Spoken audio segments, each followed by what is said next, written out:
In our roving reporter segment, Hulda talks with Pastor Charlie Muller. And Pastor Muller is doing great outreach work in the city of Albany. He's going to be talking about the Safe Night Out program in Albany for those families that want to go trick-or-treating. Let's watch.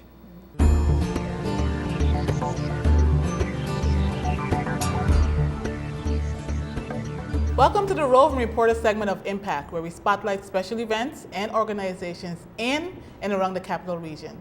This week, we're spotlighting Victory Christian Church's outreach program.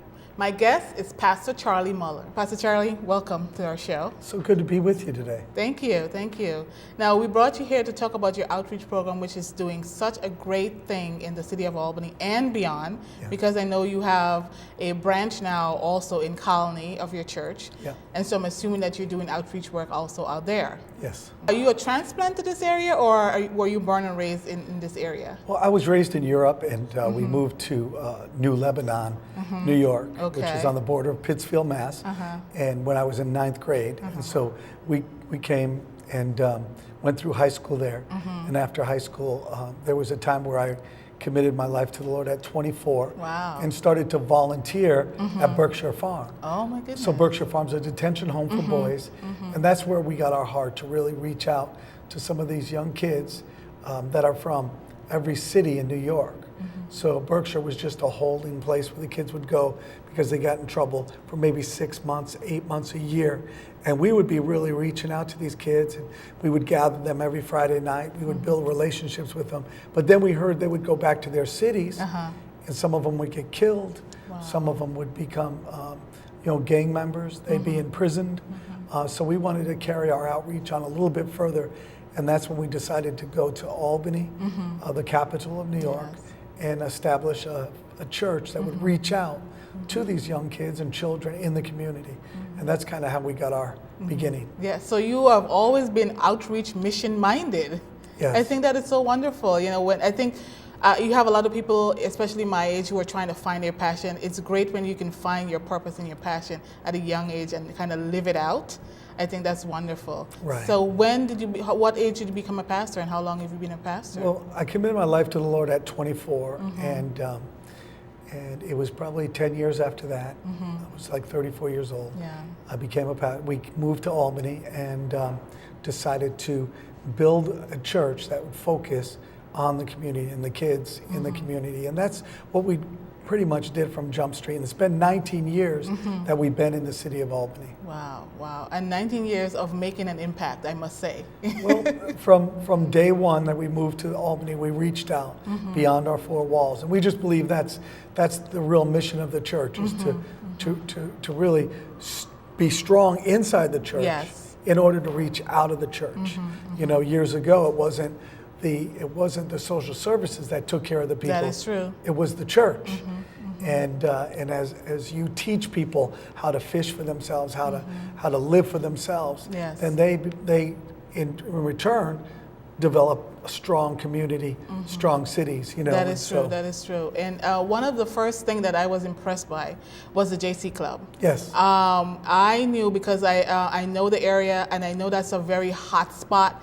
And the one that's on First Street. Yes. That JC Club, I remember people referring to that area as Murder Row because there were so many killings happening. Yes. And you managed to bring this club here. And I'm telling you, from personal testimonies I've heard, when the JC Club came in, people were like, oh, it's not going to last long. It's not going to be, stuff is going to happen and they're going to leave.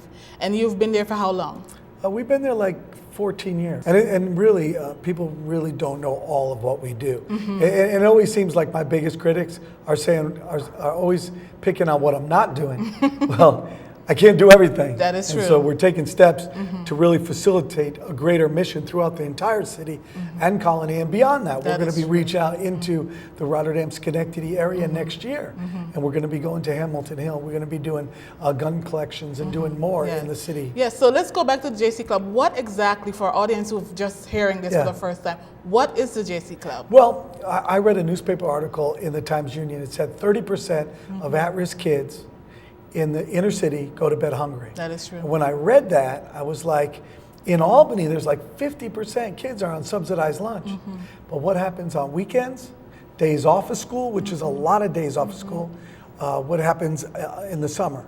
So we started to say, no, let's build a facility that will be there. Right now, our JC Club runs 7 days a week. Yes. Actually, every day the kids get homework.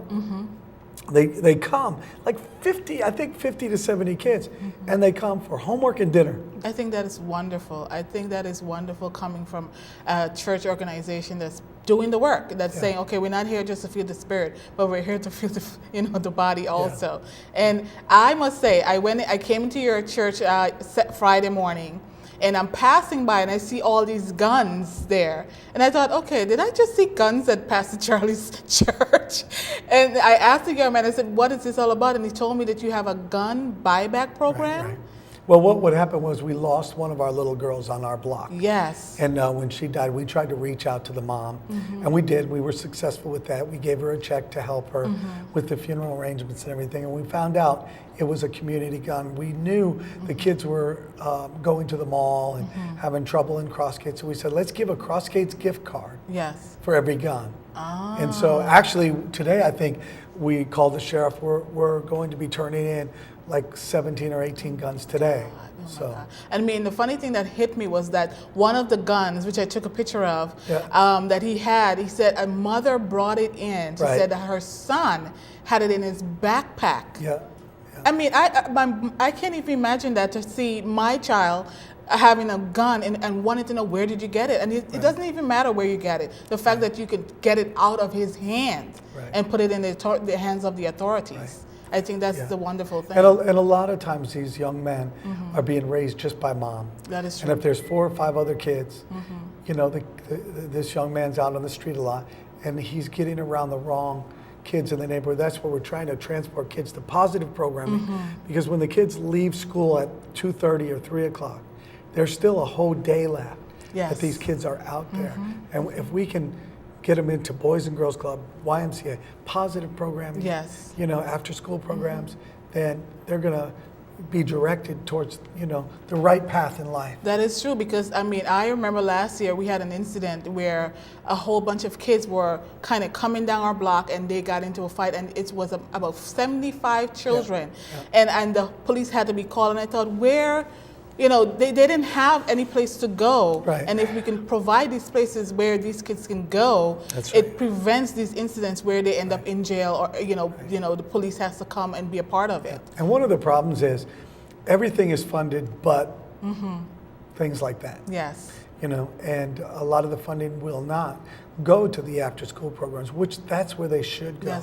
And we need to look to fund that. If we want to shut down crime, catch the kids and the younger, make sure they're going to the right place. You know, make sure, you know, kids aren't out, or people aren't out on the street at 11, 12, 1 in targeted areas of the city. That is true. And people won't be shot. That is true. You know, so, and know which street you moved on. You know, Shondell didn't know she moved on a street that had, you know, had drugs and gang and different things going on. So if she'd known that, maybe she wouldn't have moved there. That is true, and not lose her daughter. But you know what? Sometimes when these things happen, it does prevent or open doors where churches like yours can come in and say, how can we fix this? How can we prevent this? And I think the gun buyback program is an awesome program. If a parent is out there listening and saying, okay, I have something here that does not belong in my house and I need to bring it, how do they get a hold of you? They can just call the church and just look it up online. We're right on Victory Church in Albany. We have a gun buyback line. It's 209-3557. They can just call that, and we'll take any gun from them.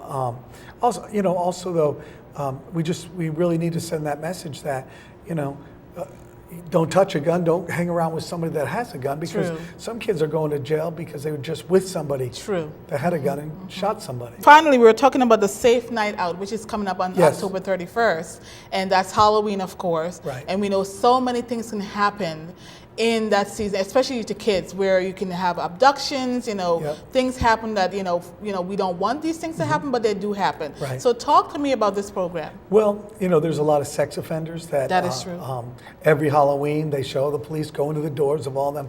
Well, you know, and then there was kids getting razor blades or poison in their candy and stuff. So 2 years ago, we always have an event at the church. And the kids that come, no costumes, they come for a variety show. They come for a real powerful program. And we have dancing, and we have skits, and we have games, and every kid leaves with a 5-pound bag of candy. And we did that. And we were up to like 200, 250 kids. Wow. But when we heard about different things happening, it was dangerous to knock on doors.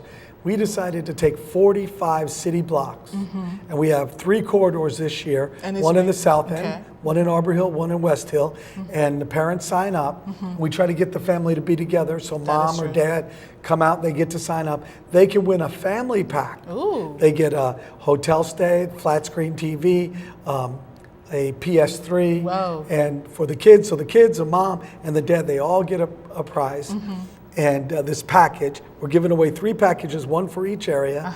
That way the family's together, mom's with her, they sign up. We're actually gonna do the drawing, I believe, at 9 o'clock at night. And you have to be watching to see if you win on Channel 9, News 9. And we actually, when we did this 2 years ago, the calls for service went down to like none. No kids were hurt, no kids That were is harmed. wonderful. And we made it a safe night for the children. And this is with the city of Albany. This is with our Enough program with the district attorney. We have a very close partnership with the district attorney, and our program is called the Enough program. Okay. That's what we do, all the guns, all these big outreaches, Easter, Halloween, all Yes. these events. So, you know, the DA really has come alongside of us. And you can see just the election that just took place, Yes. that the people know, because every event we do, you know what, this wouldn't be possible unless the DA. And we've had such a positive program, even helping other programs. Okay. We've been able to do that. And it's a lot of work because we don't have a lot of staff. That is true. But this is through the Enough program. We're going to have, I believe, the sheriff, the police, Albany Police, the DA's office, and last year we had the FBI Wow. involved. You have a congregation that is mission-minded, that is outreach-minded, but yet you are not a mega congregation. No. So how do you get all of this done? You know what? We have 2 churches, one 1312 Central Avenue. We have one at 118 Quail Street. The people that we have in our church, they have the same vision, the same passion, and the same purpose Okay. that I do. And, you know, and they get that from the Bible. We get that from the Bible. The Bible says, be united in one vision, one purpose. You know, and it's all about the Lord leading us to make Albany a better place. And you do Yes. that by bringing people to the Lord and letting them be established in God and seeing their past washed away and seeing their future paved before them. Okay. And so we have a great congregation. So, I mean, and also let's talk about funding, because, you know, you can't do this, I mean, as much as you have people giving, do you get funding from the city, funding from the government? We get help from different, you know, different entities. Okay. One of them is the district attorney's office that, because of the anti-violence program and the guns and making it safer, Yes. we've partnered with them. We've created our own funding. Oh, good. You know, So we people all- can give into that. Yes, we've created our own. We have a large thrift shop that helps people, but at the same time generates funding to pay for. And where is this thrift shop located? That's down in the south end of Albany. It's on the Warren Street, and Okay. we're actually opening up a mission. It's called Mission Possible Charity Auction, which will help. And we've given to other small, because we know what it is to be small. Yes. So we've been very creative. We work very hard. The congregation at Victory, of course, supports all that we do. We just had to take offerings to put new roofs on our building because we have so many buildings. But you know, that it's really tough for grassroots organizations, nonprofits, to really generate funding. So you know, we work very hard. Nobody gets crazy salaries. There's not a lot of staff we have, so a lot of our money doesn't go to all staff. But people are willing to lay down their lives And make a sacrifice, difference. and make a Yes. difference. Yes, I think that is wonderful. And one thing I must add, because I saw that on your webpage, that things like the JC Club are being modeled not only in this area in the capital region, but they're taking it. People are calling you from other states, and they're saying, how are you doing this? How can we model this in our state, in our congregation, in our community? So this is, it may be grassroots here, but it's being taken throughout the country and even beyond to say, how can we help our community and be a better outreach Right. program? I just got a call yesterday from a pastor who has 30-some people living in a home that coming out of jail, and he's put them up. He has a small congregation, and we talked, and we're going to be talking more on how he can get streams of funding to do what he's doing. And we do have in our Enough program, we have a connection to Albany County Jail because we have a partner with the sheriff, Yes. Craig Apple, who does great, and he's really connected with us. And we have a program on Tuesday night, but also we're going to do services on Sunday night in the jail. And you know what happens when a young lady is coming out of jail and needs support Yes. in the community. So we're going to help him. This has been a pleasure to have you on our show and to talk about all this stuff. And we just want to remind everybody that Safe Night Out is October 31st in Albany. Go onto the website, call Victory Church, get more information if you want to take your family. There's great gifts and giveaways and candy, of course, and safe. So if you want to be a part of that, why not give them a call? What's the number? The number is 434-6100. That's the church number. We do have brochures that we'll send out, and just come on out and have a great time. Wonderful, wonderful. It's been a pleasure having you on our show. Yes. Thank you for watching the Roving Reporter segment of Impact. I'm Hulda Thompson, your Roving Reporter. See you next time.